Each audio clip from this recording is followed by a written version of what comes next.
Telangana budget assembly sessions హాట్గా సాగుతున్నాయి. అసెంబ్లీలోనే అన్ని తేలుస్తానంటూ కేసీఆర్కి రేవంత్ ఈరోజు సవాల్ చేశారు.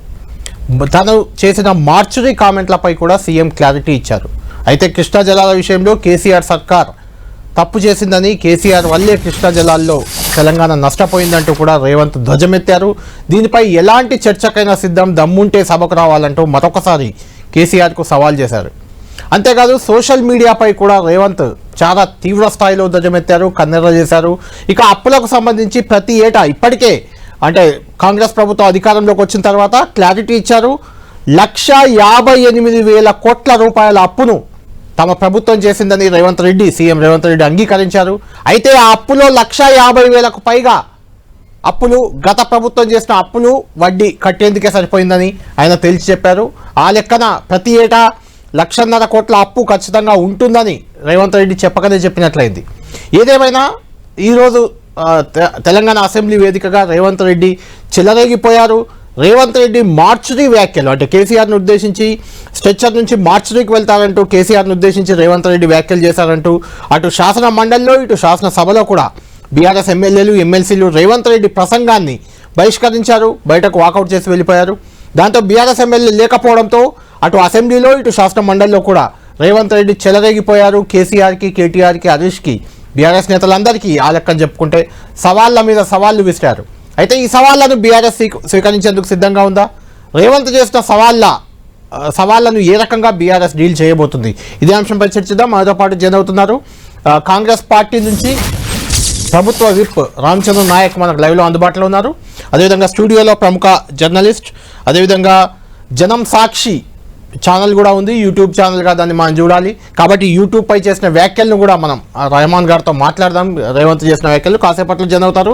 బీజేపీ నుంచి ఆ party MLA Palvai Harish, BRS నుంచి కిషాన్ కూడా లైవ్లోకి వస్తారు.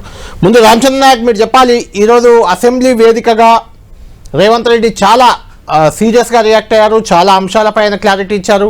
అయితే ఈ అన్నింటికంటే మించి మనం చెప్పుకోవాలంటే 2 రోజుల క్రితం కేసీఆర్ స్ట్రెచర్ ఎక్కడ అతనికి ఇప్పుడు స్ట్రెచర్ పై ఉన్నారు అంటే ఇండైరెక్ట్గా స్ట్రెచర్ పై ఉన్నారు, ఆయన మార్చురీ పోవడం దగ్గర పడింది అనే రకంగా కేసీఆర్ను ఉద్దేశించే రేవంత్ రెడ్డి వ్యాఖ్యలు చేశారంటూ బీఆర్ఎస్ 2-3 రోజులుగా కూడా ధ్వజమెత్తుతుంది. దానికి సంబంధించి కూడా క్లారిటీ ఇచ్చారు. అసలు 2 రోజుల క్రితం రేవంత్ రెడ్డి ఏమన్నారు, ఈరోజు ఏం క్లారిటీ ఇచ్చారు, విన్న తర్వాత ఆ అంశంపై మనం చర్చిద్దాం. ఒకసారి చూద్దాం.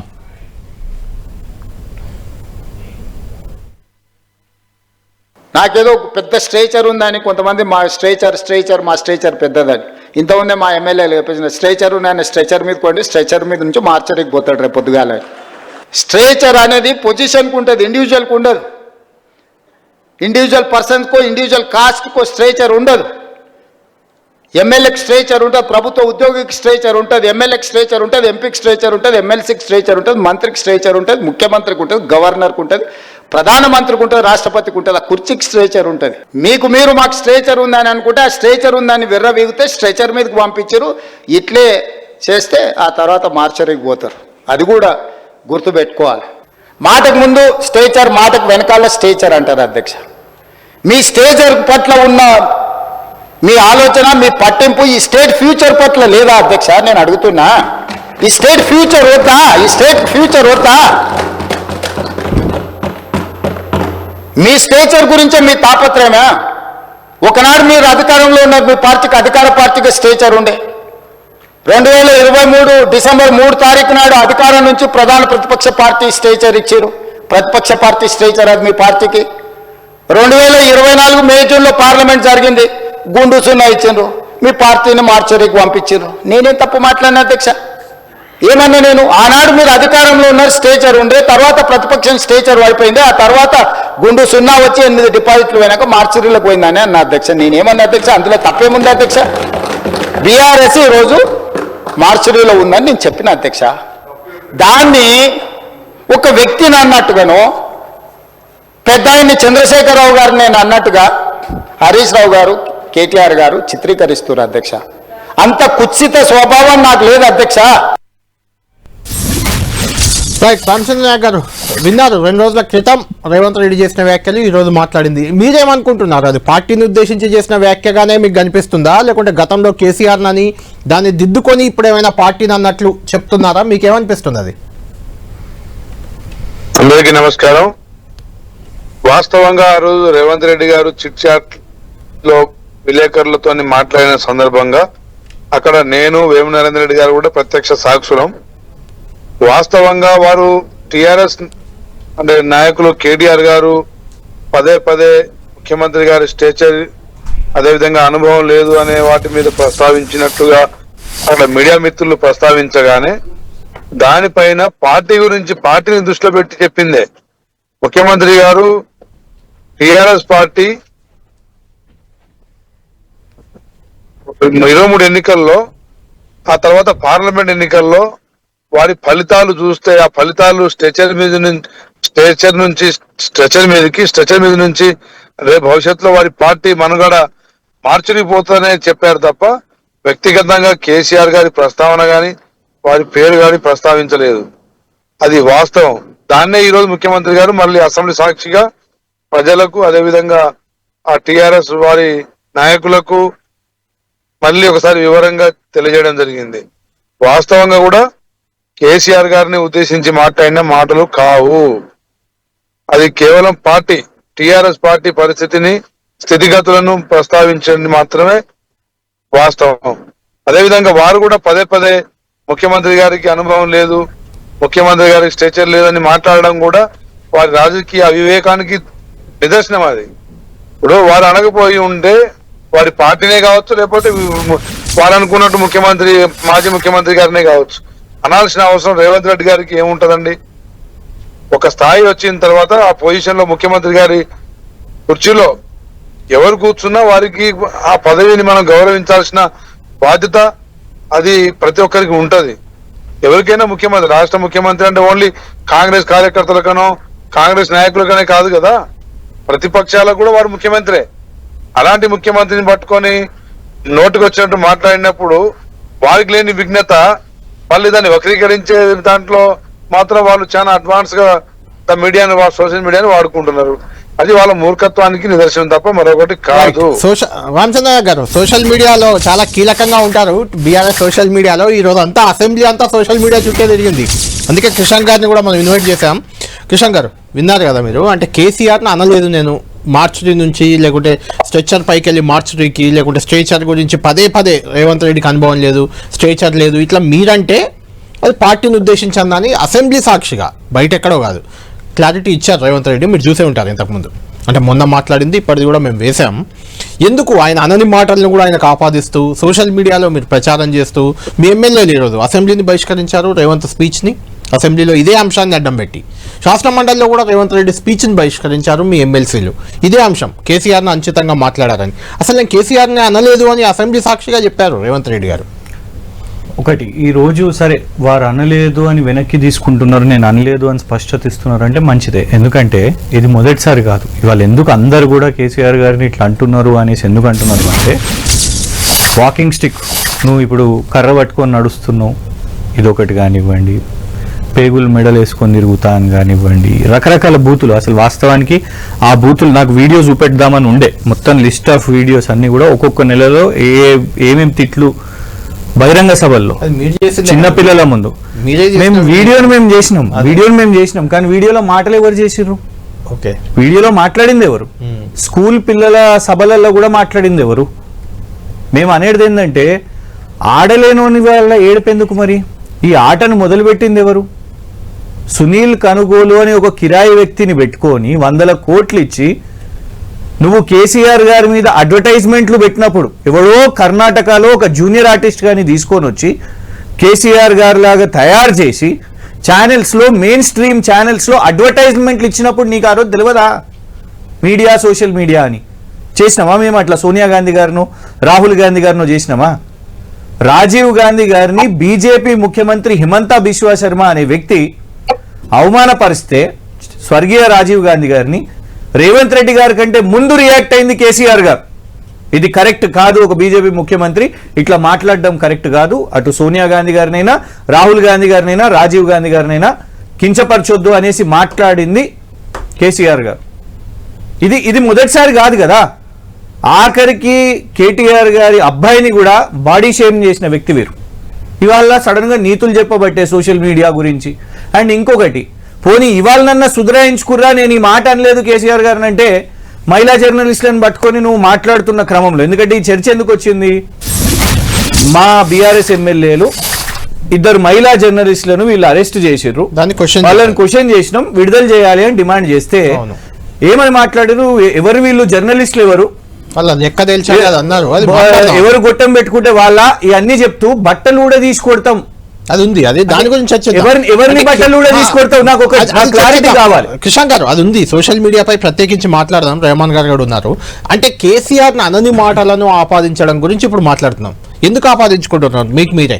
ఈ రోజైతే ఆయన అనలే అని చెప్పారు సీఎం గారు, ఇవాళ ఇది అనలేదు అనేసి ఇవాళ మొదటిసారి ఇవాళ చెప్తున్నారు. ఇప్పటి వరకు నేను అనని మాటలు అన్ని కూడా కేసీఆర్ గారు అనలేదు అనేసి అండ్ అయిపోతుంది కదా సింపుల్ గా. ఎందుకంటే వీరికి ఇవాళ ఎందుకు ఏ స్థాయికి వచ్చింది అని అంటే ఆయన ఫ్రస్ట్రేషన్ లో మాట్లాడుతున్నారు, అది బయట మంచిగా యాక్సెప్టెన్స్ లేదు అని అర్థమవుతుంది కాబట్టి ఇవాళ ఆ ప్రెషర్ తోని నేను ఈ మాట అనలేదు అని అంటున్నారు. ఇంకో విషయం చెప్తానండి, అసలు ఫస్ట్ ఆఫ్ ఆల్ బీఆర్ఎస్ అయినా రాహుల్ గాంధీ గారితో ఒక ట్వీట్ ఉందండి, మీ 10 టీవీ ఛానల్ చూసే వాళ్ళందరూ కూడా ఒకటి ఆ ట్వీట్ని పోయి చూడండి. రాహుల్ గాంధీ గారి ట్వీట్, స్మృతి ఇరానీ గారిని ఇట్లనే మొత్తం కాంగ్రెస్ పార్టీ వాళ్ళు అటాక్ చేస్తే ఓడిపోయిన తర్వాత అట్లా మనం అటాక్ చేయకూడదు, చేస్తే ఇది మన స్ట్రెంగ్త్ కాదు మన వీక్నెస్, మనం అట్లాంటివి చేయొద్దు, అటాక్ చేయొద్దని మీ రాహుల్ గాంధీ గారు చెప్తారు. ఇవాళ ఏంటంటే మీరు బీఆర్ఎస్ ఏదో ఓడిపోతే ఒక ఓటమే కదా, 2014లో ఇదే కాంగ్రెస్ ఓడిపోయింది కదా, మేమన్నా 38, 39 సీట్లు వచ్చినాయండి మాకు, మీకు అంత కూడా రాలేదు కదా. మీరు టీడీపీతో పొత్తు పెట్టుకున్నారు, మీరు జనసేన వాళ్ళతో పొత్తు పెట్టుకున్నారు, మీరు రకరకాల వాళ్ళతో పొత్తులు పెట్టుకున్నా కూడా మీకు అంత సీట్లు రాలేదు. కానీ మేము మిమ్మల్ని 0-0 పార్లమెంట్లో వచ్చిందండి. అయితే ఢిల్లీలో మీకేమొచ్చినాయి చెప్పండి? రాహుల్ గాంధీ గారు ఎక్కడ ఉంటారు? కళ్యాణ్ గారు ఢిల్లీలోనే ఉంటారుగా. అయిపోయి మూట ముళ్ళగా ఎదుర్కొని రాహుల్ గాంధీ ఢిల్లీ మార్చరీలా ఎయిమ్స్ మార్చరీలు ఉండాలి అని మేము మాట్లాడతాం. అట్లా ఎందుకు విఘ్నత కోల్పోతున్నారు? అసలు చలో నువ్వు కేసీఆర్ గారిని అనకపోయినా కూడా ఒక ప్రతిపక్ష పార్టీని నువ్వు ప్రజాస్వామ్యం మొహబ్బత్ కి దుకాణం నీది, నువ్వు మార్చరీ అని అసలు ఇంకొకటి చెప్తాను నువ్వు కళ్యాణ్ గారు, ఇవాళ మాట్లాడిన సందర్భం ఏంటిదండి? What is the speech, the occasion of the speech ఇవాళ రేవంత్ రెడ్డి గారిది గవర్నర్ గారి ప్రసంగం మీద. గవర్నర్ గారి ప్రసంగంలో మీరు మాట్లాడాల్సింది ఏంటిది, మాట్లాడుతున్నది ఏంటిది? ఏమంత షోక్ ఉన్నది చెప్పండి. చలో ఇప్పుతా, నేనే షర్ట్ ఇప్పుతాను, ఏం చూస్తారు చెప్పండి రేవంత్ రెడ్డి గారు? బట్టలు కూడా కొడతా. నిన్నగాక మొన్న వచ్చిన ఒక ఎమ్మెల్సీ గారు కూడా, గెలిచిన ఎమ్మెల్సీ యువకుడు కూడా కేటీఆర్ గారిని నేను బట్టలు కూడా తీసుకొడతా, ఇదేం షోక్ పట్టింది? ఒక్క నిమిషం, ఇప్పుడే అసెంబ్లీ నుంచి వస్తున్నారు హరీష్ పాల్వాయ్, బీజేపీ ఎమ్మెల్యే కూడా మనకు జాయిన్ అవుతున్నారు. హరీష్ గారు, ఈరోజు అసెంబ్లీలో స్పీచ్ లో 2-3 అంశాలు ఉన్నాయి, విడివిడిగా చర్చిద్దాం. ముందు కేసీఆర్ కి సంబంధించి ఆయన స్ట్రెచర్ ఏంటి, స్ట్రెచర్ పైన ఉన్నాడు, మార్చరీకి వెళ్తాడు అని అన్నారు రేవంత్ రెడ్డి 2 రోజుల క్రితం అనేది బీఆర్ఎస్ అలిగేషన్. అక్కడ శాసన మండలిలో ఎమ్మెల్సీలు, ఇక్కడ శాసనసభలో ఎమ్మెల్యేలు కూడా రేవంత్ రెడ్డి స్పీచ్ని బహిష్కరించారు. ఆయన క్లారిటీ ఇచ్చారు, నేను అనలేదు, ఆ పార్టీని ఉద్దేశించి అన్నా అని. మీరు అది ఇది వినే ఉంటారా? విన్నారా? విన్నా. మీకేమనిపించింది ఆ సందర్భం? ముఖ్యమంత్రి గారు ఆ స్థాయిలో ఉండి ఇట్లా స్ట్రెచరు మార్చరీ గురించి మాట్లాడడం కరెక్ట్ కానే కాదు. అసెంబ్లీలో దానికి వివరణ ఇవ్వడం, బయట మాట్లాడిన ఒక సభలో మాట్లాడిన అంశానికి అసెంబ్లీలో వివరణ ఇవ్వడం, ఆ పరిస్థితి రావద్దు అసలు. యాక్చువల్లీ మనం నోటిని ఎంత అదుపులో పెట్టుకుంటే అంత పెద్ద స్థాయికి ఎదుగుతాం. ముఖ్యమంత్రి గారి మాటలు అన్యాపదేశకంగా వదిలేస్తున్నారు. అదొక కేసీఆర్ని ఉద్దేశించా, ఎవరినో ఉద్దేశించి. ఇవాళ ప్రసంగంలో కూడా చూడండి, బట్టలు ఉడదీస్తా, గుడ్డలు ఉడదీస్తా, ఇవన్నీ అనవసరం అండి. అసెంబ్లీ సాక్షిగా మేము ఇవన్నీ వినడానికి అసెంబ్లీకి రాలేదు. ప్రజలు అర్థవంతమైన చట్టబద్ధంగానే అన్నారు, మళ్ళీ లాస్ట్ లో చట్టబద్ధంగా బట్టలు ఎలా ఉడదీస్తారో మరి చట్టబద్ధంగా తను చేయాలనుకుంటే 15 నెలల్లో ఎంతమంది మీద చర్యలు తీసుకున్నారండి నాకు ఒకసారి చెప్పండి. ఇప్పుడు ఇన్ని మాటలు చెప్తున్నారు కదా, దానికి కొద్దిగా చర్యలు తీసుకుంటే ఆయన చెప్పేదానికి అర్థం ఉండేది. ఒకరి మీద ప్రాపర్గా కేసు బుక్ చేయగలిగినరా, ఒకరి మీద కోర్టులో ఒక ప్రాపర్ ఛార్జ్ షీట్ ఫైల్ చేయగలిగినరా, ఎక్కడైనా ఎవిడెన్స్ చూపించగలిగినరా? ఈ కొకెయిన్ గురించి, డ్రగ్స్ గురించి ఇన్ని విషయాలు చెప్తున్నారు కదా, మీ దగ్గర పక్కా సమాచారం ఉంటే వాళ్ళని ఎందుకు NDPS యాక్ట్లో బుక్ చేయట్లేదండి? స్ట్రిక్ట్ యాక్ట్ ఉన్నది, నాన్ బెయిలబుల్ సెక్షన్స్ ఉన్నాయి, లోపలేసేయండి. మేమన్నా వాళ్ళని ప్రొటెక్ట్ చేయడానికి ఎవరు సిద్ధంగా లేరు. చట్టం ముందు అందరు సమానులే, వాళ్ళు ఎమ్మెల్యేలు అయితేంది, ఎంపీలు అయితేంది, వేరే పార్టీకి చెందిన వారే. రామచంద్ర నాయక్ గారు, అంటే హరీష్ గారు అంటున్నారు మీరు అక్కడ గంజాయి పార్టీలు అవుతున్నాయి లేకుంటే డ్రగ్స్ తీసుకుంటున్నారు, దుబాయ్ లో ఏం జరిగిందో నా దగ్గర ఎవిడెన్స్ ఉందని రేవంత్ రెడ్డి గారు స్వయంగా అసెంబ్లీలో చెప్పారు. ఉంది, అవసరం వచ్చినప్పుడు బయట పెడతా అంటే అది బ్లాక్ మెయిలింగ్ చేస్తున్నారో దాన్ని ఏమనుకోవాలి? బయట పెట్టొచ్చు కదా, ఎవిడెన్స్ ఉన్నప్పుడు ప్రభుత్వం మీదే, సీఎం గారే చెప్పారు ఎవిడెన్స్ ఉందని, ఆధారాలు ఉన్నాయి అక్కడ ఏం జరిగిందో అని. హరీష్ గారు అంటుంది అదే బయట పెట్టొచ్చు, చర్యలు దుబాయ్ లో తీసుకోవచ్చు జరిగింది కదా. మొత్తం మినిట్ టు మినిట్ నా దగ్గర ఇన్ఫర్మేషన్ ఉంది. ఇన్ఫర్మేషన్ ఉన్నప్పుడు మీరు ఎందుకు ఊరికే ఉంటారు? అంటే టైం వచ్చినప్పుడు బయట పెడతామని రోడ్డు పైన వెళ్ళే వాళ్ళ కళ్యాణ్ గారు, అనొద్దు కదా మాట. కళ్యాణ్ గారు, చెప్పండి. కళ్యాణ్ గారు, ముఖ్యమంత్రి గారు ప్రస్తావించిన వాస్తవాలు ఏంటంటే ఇక్కడ దీపావళి రోజు కేటీఆర్ గారి స్వయాన బావమర్ది గారు వారు చేసిన పార్టీలో విందులో అన్ని వాడిననే దానికి కొన్ని నిదర్శనాలు ఉన్నాయి. దాని మీద కొంత ఎంక్వైరీ నడుస్తుంది. అదే విధంగా అనతి కాలంలోనే కేటీఆర్ గారి బావమర్ది వాళ్ళ మిత్రుడు అక్కడ దుబాయ్ లో చనిపోవడం జరిగింది. అక్కడ దుబాయ్ లో చనిపోయిన వ్యక్తికి పోస్ట్ మార్టంలో వారు కొకైన్ వాడినట్టు, అదేవిధంగా మాదక ద్రవ్యాలు వాడినట్టుగా పోస్ట్ మార్టం రిపోర్ట్ దుబాయ్ ప్రభుత్వం ఇచ్చే రిపోర్ట్ ఆధారంగా నాయక్ గారు, ఇక్కడ నేను అడుగుతుంది ఏంటంటే దుబాయ్ లో కేటీఆర్ మిత్రుడు కొకాయిన్ వాడి గంజాయి తీసుకుంటే, లేకుంటే ఇక్కడ ఫామ్ హౌస్ లో వాళ్ళ బామ్మడిది మిత్రుల్లో కొకాయిన్ వస్తే దానికి కేసీఆర్ లేకుండా వాళ్ళ బామ్మడిదో బాధ్యుడు ఎలా అవుతారు? ఒకవేళ అయ్యారే అనుకుందాం, మా దగ్గర ఎవిడెన్స్ ఉన్నాయి, అవసరమైనప్పుడు బయట పెడతానంటూ అసెంబ్లీలో చెప్పడాన్ని మీరు సమర్థిస్తున్నారా? అవసరమైనప్పుడు అనే మాట పక్కన పెట్టండి. తప్పకుండా ప్రభుత్వ పరంగా చట్టపరంగా అవి విచారణ జరుగుతా ఉన్నాయి. ఆ విచారణ ఫలితాలు పూర్తిగా వెల్లడైన తర్వాత తప్పకుండా దాని మీద యాక్షన్ ఉంటుందని దాని ఉద్దేశం. ఓకే, అంతేగాని దానికి అవసరమైనప్పుడు అని దాన్ని వేరే విధంగా దాన్ని వక్రీకరించకండి. ఏదేమైనా తెలంగాణ యువతను డ్రగ్స్ మాత్రం దింపింది మాత్రం టిఆర్ఎస్ ప్రభుత్వమే.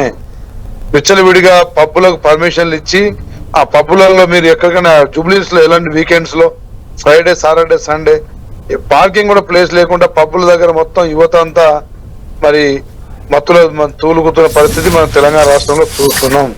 వారు ఒక రాష్ట్ర ప్రయోజనాల కోసం యువత సరైన దారిలో పెట్టడం కోసం ఎంతటికైనా చర్యలు తీసుకుంటాం అనేది ముఖ్యమంత్రి గారి వాదన. అదే విధంగా వారి సంకల్పం. ఎంతమంది మీద చర్యలు తీసుకున్నారు? ఎన్ని పబ్బులు పని చేసిరు? మీరు 15 నెలల్లో ఎన్ని యాక్షన్లు తీసుకున్నారు? ఎన్ని పబ్బులు మూసేశారు? డ్రగ్స్ నార్కోటిక్స్ కంట్రోలింగ్ కోసం స్పెషల్ విభాగాన్ని పెట్టి దాదాపుగా అన్ని పబ్బులలో దాదాపుగా డ్రగ్స్ మొత్తం బ్యాన్ చేసే విధంగా, అదే విధంగా డ్రగ్ ఎవరు వాడినా వారి మీద కఠిన చర్య ఉండే విధంగా చర్యలు అయితే కఠినంగా తీసుకుంటున్నాం. కాబట్టి ఈ రోజు కొంత నేరాలు హైదరాబాద్ పరిసర ప్రాంతాల్లో కొంచెం కంట్రోల్లో ఉందని చెప్పి చెప్పుకోవాలి. హరీష్ రావు గారు కూడా డాక్టర్ గారు బీయింగ్ డాక్టర్ గా మరి వాటి పర్యవసానం, డ్రగ్స్ పర్యవసానం భవిష్యత్తులో వారి ఇద్దరు డాక్టర్లే కదా, మీరు డాక్టరే ఆయన డాక్టరే కాబట్టి వారు ముగ్గురు మంచి కార్యక్రమాలని కూడా మంచి అని చెప్పకపోతే మనం దాన్ని ప్రోత్సహిస్తున్నట్టు అవుతుంది ఇండైరెక్ట్ గా. రైట్. ఇప్పుడు తప్పకుండా డ్రగ్స్ మీద రేవంత్ రెడ్డి గారు తీసుకుంటున్న నిర్ణయాలు కాంగ్రెస్ వాళ్ళకు చాలా దగ్గర పేపర్ ఇది, దిశ పేపరు. కేదార్ది సహజ మరణమే, దుబాయ్ పోలీసుల క్లారిటీ. ఎందుకంటే నేను ఇక్కడ కూర్చున్నప్పుడు రేవంత్ రెడ్డి గారు రెగ్యులర్ అబద్ధాలు చెప్తారు. ముఖ్యమంత్రి స్టేచర్, మళ్ళీ స్టేచర్ అంటే దానికి పెద్ద లెక్చర్ చెప్తారు కావచ్చు, కానీ వారి స్థాయిని కూడా మరిచి అబద్ధాలు చెప్తారు. వచ్చే విప్పు గారు కూడా అదే చెప్పబట్టే దుబాయ్ వాళ్ళు ఏదో చెప్పిర్రు అంట అని. అదేమన్నా కాపీ ఉంటే కళ్యాణ్ గారికి వాట్సాప్ చేయండి, దాని గురించి. సంబంధించిన పత్రికనే FIR సాక్షిగా చెప్పారు, బయట పెడతారేమో చూద్దాం, వెయిట్ చేద్దాం. పత్రికలో వచ్చిన దాన్ని మనం బేస్ గా తీసుకునే పరిస్థితి ఉందా? పత్రికల్లో ఏమొచ్చినా ముఖ్యమంత్రి గారు చెప్పిన దానికే మనం కన్ఫైన్ అయిదాం. ఆయన ఏం బయట పెడతారు, కేదార్ ఏం చెప్తారు, ఎన్ని సంవత్సరాలు ఇట్లా దాన్ని వాడుకుంటారు? 5th ఇయర్ లో పెడతారా బయటికి? చూద్దాం ఎప్పుడు పెడతారు. ఫార్ములా ఈ విషయం మీద కూడా అసెంబ్లీలో ప్రీవియస్ సెషన్ ఏమని చెప్పారు, ఆ ఫార్ములా ఈ CEO వచ్చి నన్ను కలిసిండు, నాకు అసలు ఆయన నాకు కూడా ఆఫర్ చేసిండు, గ్రీన్ సిగ్నల్ ఇచ్చేసాయని, నేను ఒప్పుకోలేదు. ఇవన్నీ మరి కోర్టుకు వచ్చి చెప్పండి. మీరు చిన్న విషయం కాదు కదా, కరప్షన్ అలిగేషన్స్. మీకు ఆఫర్ చేసిండు, మీకు చెప్పిండు, నేను వాళ్ళకి పైసలు ఇచ్చినా అంటే ఇమీడియట్ గా మీరు ఆయన పట్టుకొని లోపడేయాలి, కోర్టులో పోయి చెప్పాలి మీరు. ఇవి రెహమాన్ గారు, మొత్తం ఈ రోజు అంటే ముఖ్యంగా ఈ రోజు మొత్తం సవంతా తిరిగింది రేవంత్ రెడ్డి గారు 2 రోజుల క్రితం బయట చేసిన వ్యాఖ్యలు, స్ట్రెచ్చరు, మార్చురీ. ఇప్పుడు 2 బైట్స్ మనం విన్నాం, మొన్నటిది ఈ రోజుది. మీకేమనిపించింది? అంటే ఈరోజు రేవంత్ రెడ్డి గారి స్పీచ్ కానీ, లేకుంటే ఆ వ్యాఖ్యలు చేసిన ఉద్దేశం కానీ పార్టీని ఉద్దేశించి అనుకుంటున్నారా, లేకుంటే వ్యక్తిని ఉద్దేశించా? ఆయన ఈ రోజు జరిగిన అంటే నిప్పులు జరిగారు సభలో, దాదాపు 2-3 గంటలు మాట్లాడారు. ఆయన చాలా అవుట్ రైట్ టార్గెట్ చేశారు. వాళ్ళ గవర్నర్ ప్రసంగం పక్కన పోయింది, మిగిలినంతా నడిచింది అనుకోండి, అది వేరే విషయం. మీకేమనిపించింది ఈరోజు సభను చూస్తే? నిజానికి కేసీఆర్ గారు తెలంగాణకు ఉద్యమ నాయకుడు, దాన్ని మనం కాదనలేదు. రేవంత్ రెడ్డి గారు కూడా గతంలో టీవీ ఛానల్ తో కూడా ఒప్పుకున్నారు. ఆయనకు డెఫినెట్ గా తెలంగాణ రాష్ట్ర సాధనలో ఆయన పాత్ర, ఆయన పనిచేసినటువంటి తీరు, దీన్ని అన్నిటికీ ప్రజలందరూ ప్రత్యక్ష సాక్షులు, దాన్ని మనం కాదనలేం. ఆయన దాన్ని ఉపసంహరించుకున్నట్టుగా నేను అనలేదు అన్నారు. ఇంకా అనలేదు అన్న దానిపైన ఇంకా చర్చించాల్సిన పని లేదు. ప్రజాస్వామ్యంలో ఒక వ్యాఖ్యను ఉపసంహరించుకుంటే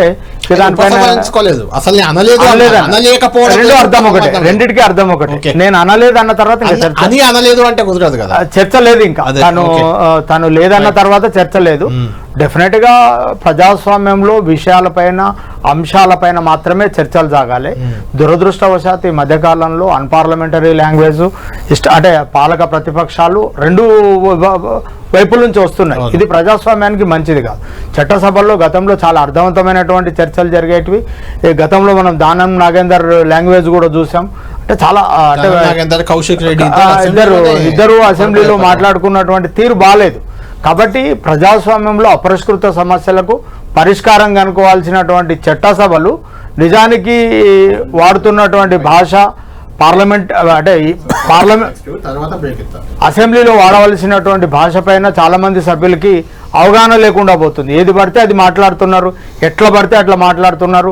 గతంలో మనం అందుకే జగదీష్ రెడ్డి పై సస్పెన్షన్ వేటు కూడా వేశారు. ఇలాంటి వేట్లు ఇంకొన్ని పడితే బాగుంటుంది. పార్లమెంటరీ భాష ఖచ్చితంగా వాడాలి. ఏది అన్పార్లమెంటరీ, ఏది పార్లమెంటరీ. గతంలో బిజినెస్ కి అనుగుణంగా చర్చలు జరిగేటివి, పాయింట్ ఆఫ్ ఆర్డర్ అడిగేవాళ్ళు, ఏదైనా మంచి జరిగినప్పుడు అభినందించడం, అంటే ప్రజల తరపునటువంటి ఒక కన్స్ట్రక్టివ్ క్రిటిసిజం ఇదంతా ఉండేది. నిజానికి చాలా మంది సభ్యులకు కొత్తగా వచ్చిన వాళ్ళకి అనొచ్చు, లేకపోతే ఈ బిజినెస్ని ఎట్లా నడపాలనేటువంటి దాంట్లో కానీ, మిగతా అంశాల్లో కానీ అంటే ప్రభుత్వానికి ఒక కన్స్ట్రక్టివ్ సలహాలు ఇవ్వడం కానీ, లేకపోతే అభినందించడం, లేకపోతే తప్పు చేసినప్పుడు ప్రజల తరపున నిలదీయడం, ఈ అంశాలు కాకుండా మిగతా అంశాలు మాత్రమే తెరపైకి వస్తున్నాయి. అంటే సభా సమయం వృధా కావడం అవుతుంది. రైట్ రేమంత్ గారు, ఇక్కడ ఈ రోజు జరిగిన ఇంకొక కీలక అంశం సోషల్ మీడియా. అసలు మీడియా అంటే ఎవరు, జర్నలిస్టులు అంటే ఎవరు, ఇలాంటి సందేహం గతంలో కూడా రేవంత్ రెడ్డి గారు వ్యక్తం చేశారు. ఈరోజు అసెంబ్లీ సాక్షిగా ఆయన చాలా తీవ్ర స్థాయిలో యూట్యూబ్ ఛానల్స్, ప్రధానంగా యూట్యూబ్ ఛానల్స్, అఫ్ కోర్స్ మీడియాను కూడా అని ఉంటారు ఆయన ఉద్దేశంలో. ఒకసారి ఆయన ఏమన్నారు ఈరోజు మనం ఒకసారి చూద్దాం, చూశాక దానిపై చర్చలోకి వెళ్దాం. పేడ్ ఆర్టిస్టులను తెచ్చి పార్టీ ఆఫీసులో పెట్టి వాటిని రికార్డ్ చేసి సోషల్ మీడియాలో పెడితే, వాళ్ళ మీద పోలీసులు కేసు కడితే మీకు దుఃఖం వస్తుంది. అసలు ఈ భాష ఆ సోషల్ మీడియాలో పెట్టినట్టు ఒక్కసారి చూడండి అధ్యక్ష. 2014-15లో కొత్తగా ఎమ్మెల్యేలు ప్రమాణ స్వీకారం చేసినప్పుడు TV9లో APNలో ఏదో వెటకారంగా ఒక చిన్న సన్నివేశాన్ని వేస్తే వాటిని సంవత్సరం పైన ఈ రాష్ట్రంలో బ్యాన్ చేసిండు అధ్యక్ష. రవి ప్రకాశం జైల్లో పెట్టాను, కృష్ణ మాదిగన్ జైల్లో పెట్టాను, చాలా మంది జర్నలిస్టులు. ఇవాళ జైలుకు పోయిన అమ్మాయి కూడా SC/ST కేసులు ఆ రోజు ఎస్సీలను అవమానించింది, జైలుకు పోయి వచ్చిన అమ్మాయి. ఎవరు జర్నలిస్ట్ అని నేను అడగదలుచుకున్న అధ్యక్ష, జర్నలిస్టులని వేదిక మీద నుంచి INPR లేకపోతే DAVP ఆమోదించిన పత్రికలు, ప్రసార సాధనాలు, వాళ్ళు ఇచ్చే ID కార్డులు ఉన్నోళ్ళు జర్నలిస్టులా? ఎవడు పడితే వాడు ఏదో ఒక ట్యూబ్ పెట్టుకొని మమ్మల్ని ఇష్ట రాజ్యంగా అధ్యక్ష. ప్రజా జీవితంలో ఉన్నాం కాబట్టి నిజంగా ఓపిక పడుతున్నాం అధ్యక్ష, రక్తం మరుగుతుంది. ఏంది భాష అది అధ్యక్ష? కుటుంబ సభ్యులను అంతేసి మాటలు అంటుంటే అసలు మీరు మనుషులా అని నేను వాళ్ళని అడగదలుచుకున్నా అధ్యక్ష. మీకు భార్య బిడ్డలు లేరా, తల్లిదండ్రులు లేరా? మీ అమ్మనో, నీ చెల్లినో, నీ భార్యనో ఈ రకంగా మాట్లాడితే నువ్వు ఇంత వాడిని నేను అడుగుతున్న ట్విట్టర్లో పెట్టినోని, అరెస్టును ఖండించినోని. నా భార్య నా బిడ్డను తిడితే నాకు నొప్పి అవుతుంది, కానీ నీకు ఒక ఆడపిల్లను అవమానిస్తుంటే నీకు నొప్పి కాదా? ఏ సంస్కృతిలో ఉన్నారని నేను అడుగుతున్నా అధ్యక్ష. తోడుకలు తీస్తే అధ్యక్ష, ముఖ్యమంత్రిగా చెప్తున్న ఒక్కనొక్కని బట్టలు పనిసి రోడ్డు మీద తిప్పిస్తా అధ్యక్ష. రాజకీయాల ప్రజా జీవితంలో ఉన్న మేము విమర్శించండి, విశ్లేషించండి, మా గురించి మాట్లాడండి. ఆడబిడ్డల గురించి, ఇంట్లో ఉన్న ఆడోళ్ళ గురించి మాట్లాడే సంస్కృతి ఎక్కడి నుంచి వచ్చింది అధ్యక్ష? తెలంగాణ సమాజం ఇదేనా? చంద్రశేఖరరావు గారు నీ పిల్లలకు చెప్పు, ఇది మంచిది కాదు నువ్వు అనుకుంటున్నావేమో, ఇట్లా ఏదో చేస్తే మానసికంగా కుంగదీసి దెబ్బతీసి రాజకీయంగా ప్రయోజనం పొందుదామని నువ్వేమైనా కలలుగా అంటే నువ్వు అనుకుంటున్నావేమో. అట్లా కుదరదు చంద్రశేఖర్ రావు. నేను చెప్పదలుచుకున్నా, హద్దు దాటితే మాట జారితే దాని ఫలితం ఎట్లుంటుందో అనుభవిస్తారని నేను చెప్పదలుచుకున్నా అధ్యక్ష. పదవి ఎంతకాలం ఉంటుందని కాదు, ఎట్లా ఉన్నామనేదాన్ని నేను లెక్క కడతా అధ్యక్ష. ఆత్మగౌరవం చంపుకొని పదవి కోసం లాలూచిపడి దిగజారే రాజకీయాలు నేను చేయను అధ్యక్ష. ఉన్నంత కాలమే ఉంటా, నిటారుగుంటా, నికార్సుగుంటా. ఏది పడితే అది మాట్లాడితే ఇక నుంచి ఊరుకొని నేను చెప్పదలుచుకున్నా. అవసరమైతే చట్టాన్ని సవరించే పని అని చేస్తాం. ఏది కూడా పరిధి దాటాను, ఎందుకంటే నేను ముఖ్యమంత్రిని. చట్ట పరిధిలోనే అన్ని శిక్షలు ఉంటాయి. ఏ లైన్ మీరు చెప్తారో చెప్పండి, వాళ్ళని మినహాయిస్తాము, మిగతా వాళ్ళు మాట్లాడేదాన్ని విశ్లేషిస్తాము, వాళ్ళందరి గురించి చర్చ చేద్దాం. అవసరం రైట్. సోషల్ మీడియా విషయంలో చాలా ఆవేదన రేవంత్ రెడ్డి గారు వ్యక్తం చేశారు. ఆ ఆవేదనలో కొంత వాస్తవం కూడా ఉంది. కొన్ని సోషల్ మీడియా ఛానళ్ళు లేకుంటే కొన్ని యూట్యూబ్ ఛానళ్ళు చాలా దారుణంగా, అంటే అది రేవంత్ రెడ్డి గారిని కావచ్చు, హరీష్ పాల్వాయిని కావచ్చు, క్రిషాంక్ని కావచ్చు, లేదంటే కేసీఆర్ని కావచ్చు, చేస్తున్నాయి. అలా ఎలాంటి అనుమానం లేదు. తెలంగాణ అసెంబ్లీలో యూట్యూబ్ ఛానల్ సోషల్ మీడియాపై కూడా రేవంత్ రెడ్డి చాలా ఘాటుగా సీరియస్గా రియాక్ట్ అయ్యారు. బట్టలిప్పి ఉరికించి కొడతా అనే రకంగా తోడుకలు తీస్తా ఇలాంటి వర్డ్స్ కూడా చాలా పెద్ద ఎత్తున వాడారు. అంటే చాలా హట్ అయ్యి రేవంత్ రెడ్డి హట్ అవ్వడం వల్లే అలాంటి భాష వచ్చిందని మనం అనుకోవాలి. కొంత సోషల్ మీడియా కూడా కొంత నియంత్రణ ఉండాల్సిన అవసరం అయితే ఉంది. దీనికి సంబంధించి మాట్లాడదాం. కిషన్ గారు, రేవంత్ రెడ్డి గారు ఇంతకుముందు సోషల్ మీడియాను ఉద్దేశించి, యూట్యూబ్ ఛానల్స్ ఉద్దేశించి మాట్లాడారు. మీరు సోషల్ మీడియా కన్వీనర్గా కూడా ఉన్నారు బీఆర్ఎస్ పార్టీకి. ఎందుకు అంటే వ్యక్తిగత విమర్శలు, వ్యక్తిగత దాడి అఫ్కోర్స్ గతంలో కేసీఆర్ పై కూడా జరిగింది. ఇప్పుడు రేవంత్ రెడ్డి ముఖ్యమంత్రి హోదా కన్నా మనం ఇవ్వాలి కదా. మీరు ఎందుకు రేవంత్ రెడ్డిపై అలాంటి భాష ఉపయోగించి ఒక యూట్యూబ్ ఛానల్లో పెడితేనే కదా వాళ్ళు అరెస్ట్ చేశారు, దాన్ని తప్పేలా పడుతున్నారు అనేది రేవంత్ రెడ్డి గారి బాధ. రేవంత్ రెడ్డి గారు సిన్సియర్గా బాధపడితే మాకు అర్థమవుతుందండి. బాధపడి యాజ్ అన్ ఎగ్జాంపుల్గా ముఖ్యమంత్రిగా తనే లీడ్ చేస్తే definitely we will support him. కానీ ఇది నటన. ఐఎమ్ సారీ రామచంద్ర నాయక్ గారు ఫీల్ కావచ్చు, కానీ ఇది అబ్సల్యూట్లీ నటన అని మేము అంటున్నాం. Perfect drama. ఎందుకు చెప్తాను, వారు మాట్లాడిన మీరు పెట్టిన 4 బాక్సెస్లోనే కొన్ని విషయాలు చెప్తాను నేను మీకు. ఆ అమ్మాయి, ఆ మహిళా జర్నలిస్టు అప్పట్లో ఎస్సీ ఎస్టీని అవమానించింది అని అన్నారు కదా. మరి అప్పట్లో ఆమె జైలుకు పోయినప్పుడు ఇదే ఎస్సీ ఎస్టీ కేసులో మీరు జైలుకు కూడా పోయినారు, ఆమె కోసం పరామర్శించారు కదా. మరి అప్పుడు ఒక మాట ఇప్పుడు ఒక మాట మాట్లాడుతున్నది కరెక్ట్ కాదా? నంబర్ 1. నువ్వు ఇల్లు కూల్స్తున్నావు, హైడ్రా మూసీ బాధితులు వాళ్ళది బుల్డోజర్ పంపించి ఇల్లు కూల్స్తున్నావు. వాళ్ళు బహిరంగంగా ఏది బీఆర్ఎస్ సోషల్ మీడియాకు బీఆర్ఎస్ మైకే కదా, ఆఖరికి 10 టీవీకి పెట్టినా కూడా మాట్లాడారు. మీరు టెలికాస్ట్ చేయకపోయిండొచ్చు కాక మేము ఎందుకు చేయమండి? We are a political party. నువ్వు మా మీద అన్ని చేయొచ్చు. నేను అందుకే మళ్ళీ రిపీట్ చేస్తున్నా, ఛానళ్లలో మీ సోషల్ మీడియా ఛానళ్లలో పెడతారా? రేవంత్ రెడ్డిని, ప్రధానమంత్రిని, రాష్ట్రపతిని బూతులు తిడితే మీరు ఆపేయండి. మీరు మొదలుపెట్టిన ఆట మీ సునీల్ కనుగోలు అనే కిరాయి వ్యక్తిని తెచ్చి మా మీదికి రుద్దిన ఆట మొదలు పెట్టండి. మీరు ఏదైతే మొదలు చేసిరో దాన్ని అంతం చేయండి. అరే ఎలక్షన్ సర్వేలలో ఎలక్షన్ అప్పుడు ఇవాళ ఎమ్మెల్సీలుగా ఉన్న వ్యక్తులు, నా పేర్లు తీసుకోవాలని లేదు కానీ, సిబిఐ రా వాళ్ళు కూడా రీసెర్చ్ అనాలిసిస్ వింగ్ వాళ్ళు కూడా సర్వేలు పెట్టిర్రు అని రిలీజ్ చేసిరండి వాళ్ళ సోషల్ మీడియా హ్యాండిల్స్ లో. రా ఇందులో ఇన్వాల్వ్ అవుతుందా? రా ఎలక్షన్ సర్వేలు కూడా ఇస్తుందా? అది కౌంటర్ టెర్రరిజం, ఇంటర్నేషనల్ టెర్రరిజం, అది అలాంటప్పుడు కొంత నియంత్రణ అవసరం. నంబర్ 1. నంబర్ 2 ఇంకొకటి చెప్తాను. నువ్వు ఇటు దిక్కు నువ్వు ఇట్లాంటి వేషాలు చేసుకుంటూ మీ ప్రభుత్వం, ఇంకోవైపు నీతులు మాట్లాడుతుంటే ఎట్లా నమ్ముతావు? ఎందుకు చెప్తాను, కుటుంబాలను అంటారా మీరు అని అంటే, మేము ఇవాళటి వరకు మీ కుటుంబాన్ని డెఫినెట్ గా ఒకటి చెప్తాను, as a social media convener గా నేను చెప్తున్నాను, ఏనాడు కూడా మా నాయకులు ఎప్పుడు కూడా మేము ఇటు రేవంత్ రెడ్డి గారిని, సతీమణి గారిని కానివ్వండి, అమ్మాయిని కానివ్వండి, సోనియా గాంధీ గారిని కానివ్వండి, ప్రియాంక గాంధీ కానివ్వండి, మీరు మా హ్యాండిల్స్ లో చూసుకోండి, నెవర్ మేము చేయం. కానీ మీరేం చేసి చెప్తాను, ఉదాహరణ చెప్తాను. మీరు అన్న ఇప్పుడు అదేదో ఫాము ఫంక్షన్ అని అన్నారు కదా, నేను మిమ్మల్ని అడుగుతున్నా as a anchor and senior journalist, అందులో ఏమన్నా డ్రగ్స్ దొరికినాయా? అక్కడ ఏమన్నా లబ్ధి దొరికినాయా? ఎవరికేం దొరకలేదు. అక్కడ ఉన్న ఆఫీసర్లు కూడా చెప్పారు బయటికి వచ్చి, మాకు ఇక్కడ ఏం దొరకలేదు అనేది నంబర్ 1. కానీ అందులో రేడ్ జరిగినప్పుడు, ఒక్క నిమిషం వినండి, అందులో రేడ్ జరిగినప్పుడు అక్కడ మహిళలు, పెద్దవాళ్ళు, అమ్మాయిలు, రకరకాల ఏజ్ వాళ్ళు, ఫ్యామిలీ మెంబర్స్ వాళ్ళందరూ ఉన్నారు కదా, దాని వీడియోస్ బయటికి ఎట్లా వస్తాయండి? సీఎం ఆఫీస్ నుంచి ఆల్ మీడియా ఛానల్స్ కి పంపించిన రోజు, ఆ రోజు మీకు తెలియలేదా కుటుంబ సభ్యుల మీద చేయొద్దని? హిమాంశు కేటీఆర్ గారి అబ్బాయి, కేసీఆర్ గారి మనవడు, తన శరీరం తన ఆకారం గురించి రేవంత్ రెడ్డి గారు మాట్లాడినప్పుడు ఆ రోజు మీకు ఈ సోయి లేదా? కుటుంబ సభ్యుల గురించి మాట్లాడొద్దని మేము ఇవాళకి కూడా మాట్లాడతలేము.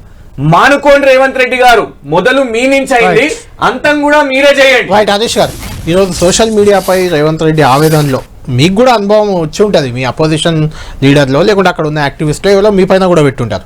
కొంత నియంత్రణ అనేది మీకు కూడా ఏమైనా అవసరం ఉంది అని అనిపిస్తుందా? రేవంత్ రెడ్డి గారి వ్యాఖ్యలను ఎలా చూస్తారు మీరు? రేవంత్ రెడ్డి గారు ఇవాళ బాగా నీతులు చెప్తున్నారు, కానీ ఈ నీతులు ఆయనకు కూడా వర్తిస్తాయి. ఆయనకు కూడా స్వీయ నియంత్రణ అవసరం. ఆయనకు కూడా జర్నలిజంలో ఉన్న నియంత్రణ ఏదైతే ఉన్నదో లక్ష్మణ రేఖలు ఉన్నాయో అవి దాటద్దు అనే విషయం ఇవాళ గుర్తుకొచ్చింది. ఈయన పార్లమెంట్ ఎన్నికల సందర్భంగా అదే వాళ్ళ డేటా అనలిటిక్స్ టీం వాళ్ళు ఒక మన అమిత్ షా గారితో ఒక మాఫ్డ్ వీడియో తయారు చేశారు. దాని మీద కేసు కూడా పెట్టినట్టున్నారు.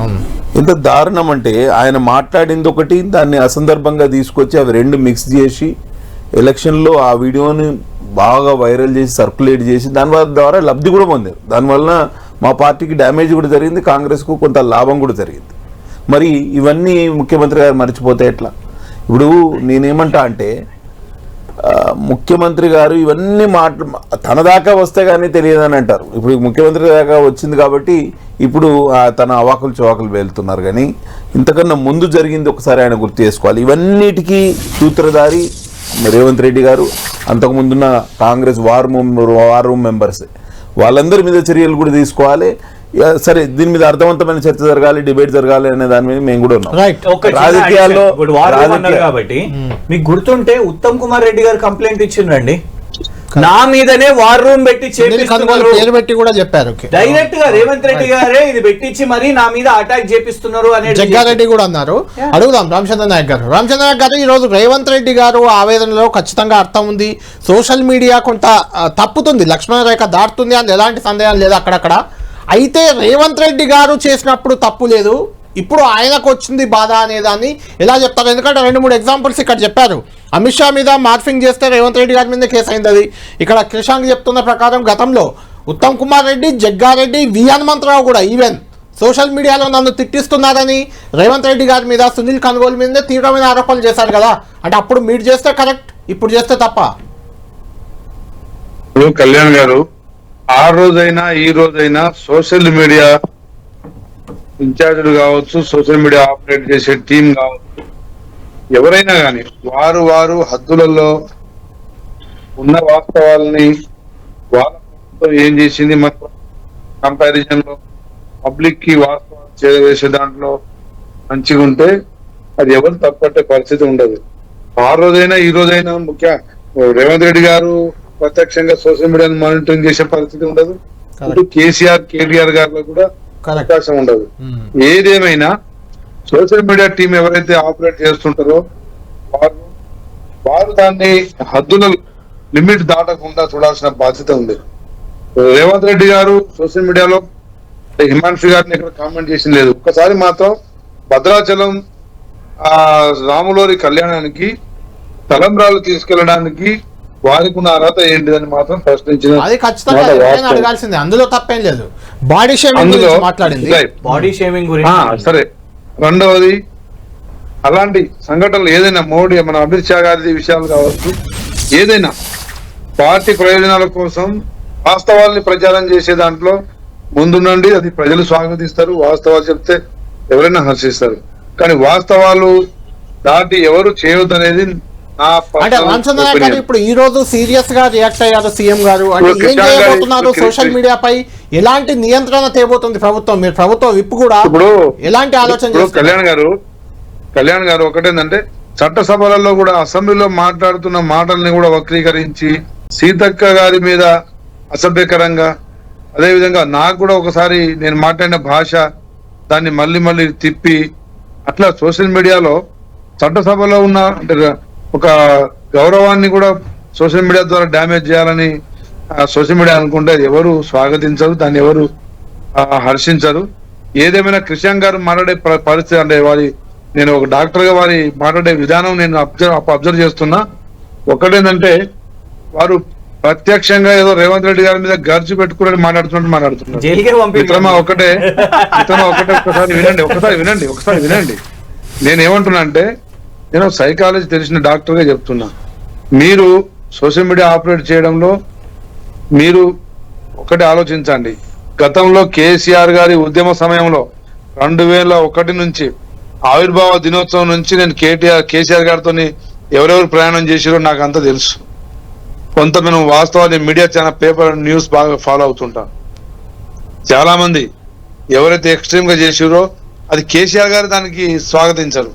చాలా మందిని దూరం పెట్టిన పరిస్థితి ఉంది. కాబట్టి మీరు కూడా హద్దులు దాటకుండా మీరు కూడా ఎక్స్ట్రీమ్ వెళ్తున్నారు, మిమ్మల్ని కూడా దూరం పెట్టే అవకాశం ఉందని చెప్తుంది.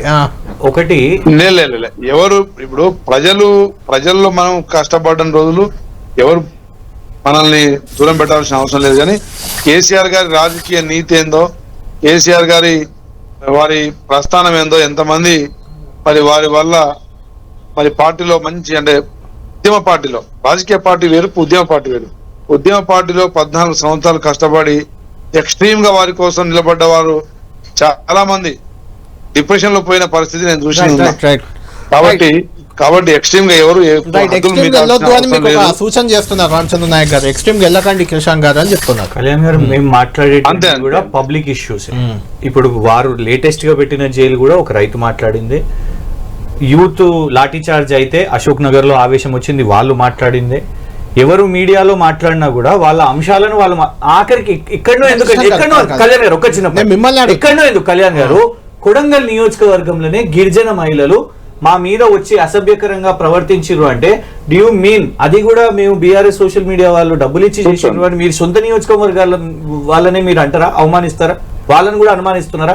నేను ఒకటే చెప్తున్నాను, మాకు ఇది పర్సనల్ గ్రడ్జ్ కాదు, మేము రేస్ చేస్తున్నది పబ్లిక్ ఇష్యూస్. ఎందుకంటే మేము రాంగ్ చేస్తే అదే పబ్లిక్ మాకు రిజల్ట్ చూపిస్తారు. కానీ మీరు మమ్మల్ని జైళ్లలో పెడతారు మేము చేయకపోయినా తప్పు. మీరు ఇవాళ మమ్మల్ని ఎంత హరాస్ చేస్తున్నారంటే ఓపెన్ గా అసెంబ్లీలో ఇవాళ మీరు మాకు వార్నింగ్ ఇస్తున్నారు. మమ్మల్ని బట్టలు తీసి కొడతారు అనేసి మీ కాంగ్రెస్ కార్యకర్తలతో కొట్టిస్తాము, పోలీసులను ఉపయోగిస్తాము, ఇవన్నీ చేస్తామని అంటే డూ యూ థింక్ ఈ ఆపరేషన్ తో భయపడతామని మీరు అనుకుంటున్నారా? భయపెడదామని మీరు అనుకుంటున్నారా? ఒకటి రేవంత్ గారికి ఇచ్చేమో ఇదే యూట్యూబ్ పెట్టుకొని మీరు గెలిచిర్రు, మీరు 2 సార్లు ఇదే యూట్యూబ్ వరకు ఎమ్మెల్సీ టికెట్ ఇచ్చిర్రు, ఇవాళ నీతులు చెప్తున్నారు మీరు. ఈ యూట్యూబ్ లో సపోర్ట్ తోనే మీరు గెలిచి ఇవాళ సడన్ గా మిమ్మల్ని క్వశ్చన్ చేస్తున్నారు కాబట్టి, క్రిటిసైజ్ చేస్తున్నారు కాబట్టి మీకు యూట్యూబ్ లో తప్పైపోయినాయి, సోషల్ మీడియా తప్పైపోయింది. రేవంత్ గారు మీరు కూడా సోషల్ మీడియాలో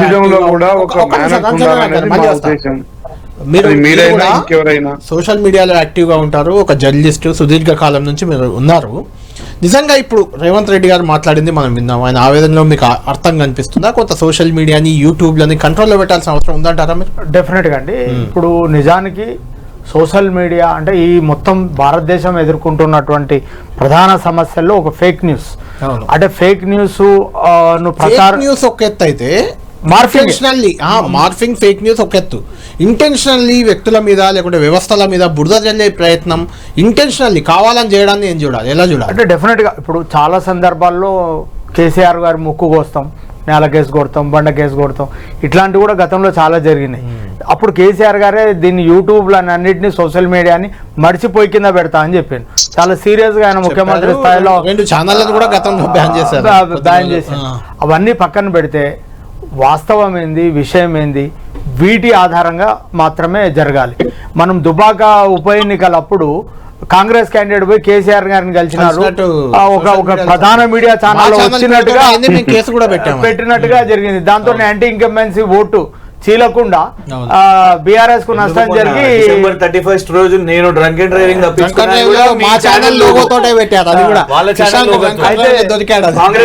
దాంతో చిన్న మార్జిన్ లో బీజేపీ గెలవడానికి ఉపయోగపడింది. అలాంటి ఫేక్ న్యూస్ లో ఖచ్చితంగా కంట్రోల్ చేయాల్సి. అట్లానే కాకుండా రేవంత్ రెడ్డి గారు వెళ్ళి చంద్రబాబు నాయుడు గారిని కలిసి వచ్చారని ఒక పత్రికలో పెట్టారు.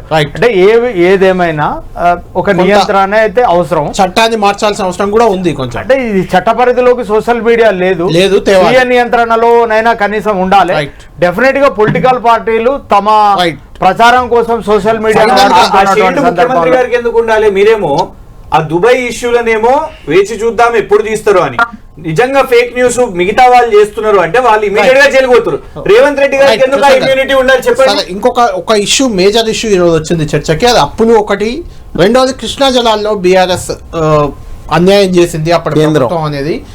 కృష్ణా జలాల విషయంలో 299 టీఎంసీలకు ఒప్పుకొని కేసీఆర్ అన్యాయం చేశారు. దానిపై సభ కొత్త చర్చిద్దామని చేసిన సవాల్ ఒకసారి చూద్దాం, దానిపై మాట్లాడారు.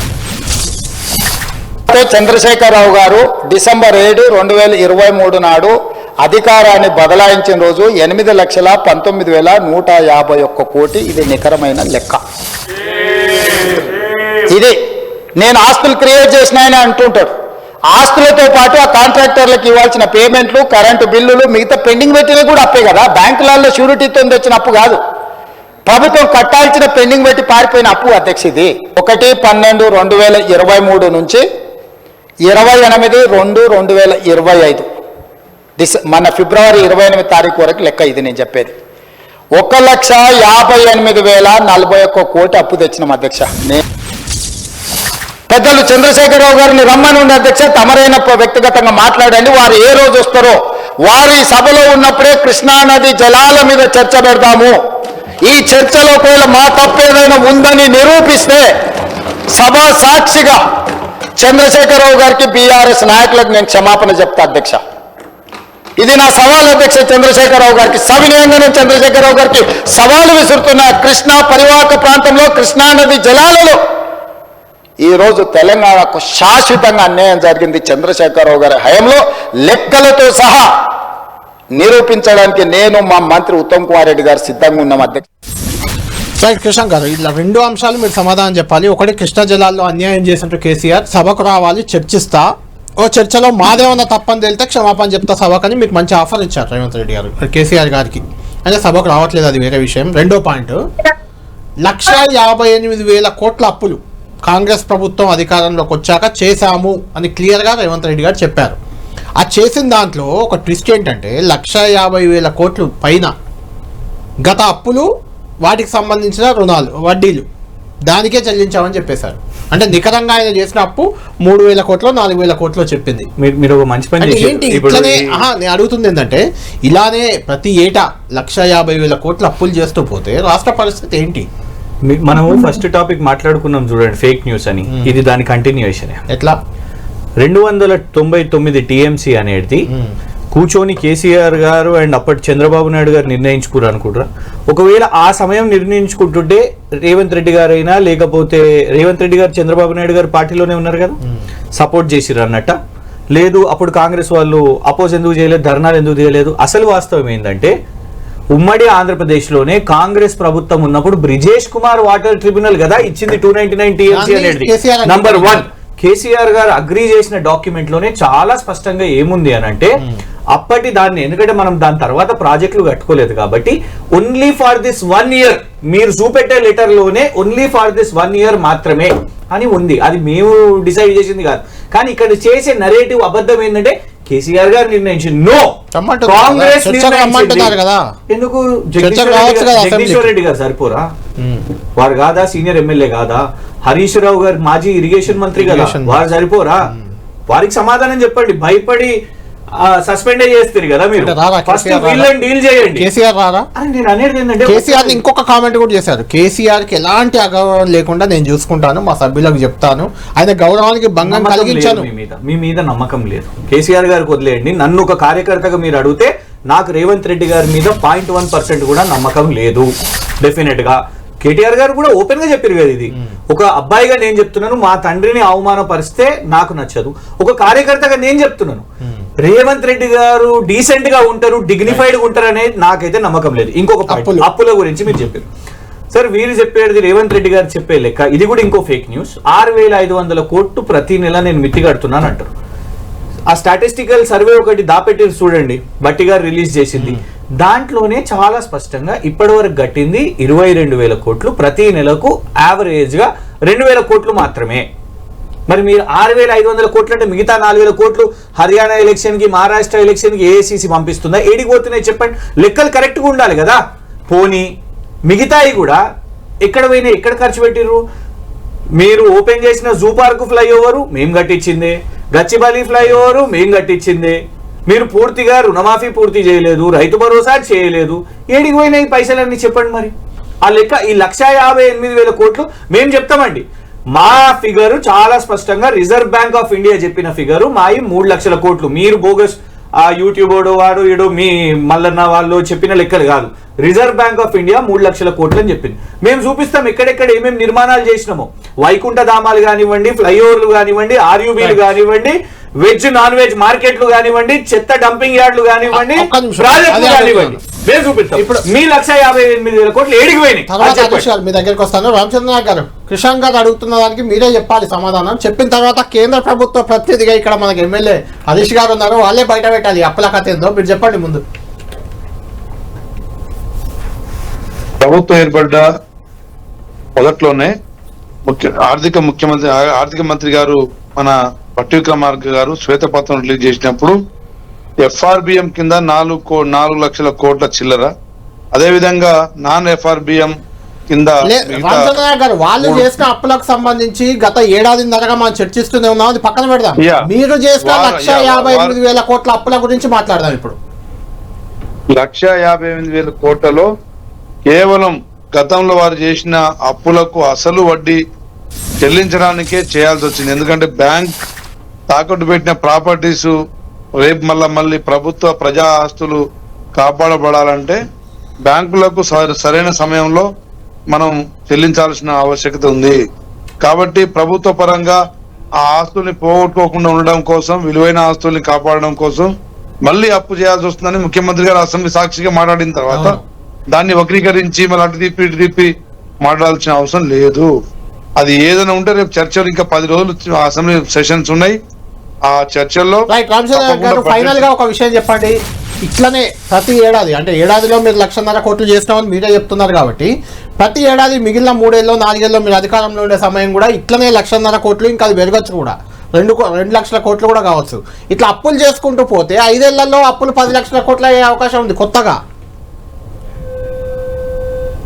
తప్పకుండా దాన్ని నివారించడానికి మన హైదరాబాద్ ఇన్కమ్ ఇంకా పెంచే దాంట్లోనే దావోస్ నుండి కొన్ని పరిశ్రమలు తేవడం, అదే విధంగా భూములలో ఇంకా మనం విలువలు పెంచడం, కొన్ని ఆర్థిక సంస్కరణలు తేవాల్సిన ఆవశ్యకత ప్రభుత్వం మీద ఉంది. ప్రభుత్వం తప్పకుండా దాని మీద పరిశీలిస్తుంది. ఫైనల్ గా హరీష్ గారు మీరు చెప్పండి. ఫైనల్ గా ఇప్పుడు అప్పుల విషయంలో 1,50,000 కోట్లు గత అప్పులు వడ్డీలకే కట్టాం, అందుకే అప్పు చేయాల్సి వచ్చిందని చెప్తున్నారు. ఇట్లా చేసుకుంటూ పోతే కేంద్రం నుంచి సహకారం ఉంది అని రేవంత్ రెడ్డి గారు ఒకసారి అంటారు, లేదు అని వాళ్ళ నాయకులు చెప్తుంటారు. కేంద్రం నుంచి ఏమన్నా తెచ్చి రాష్ట్రాన్ని ఆదుకుంటారా మీరు?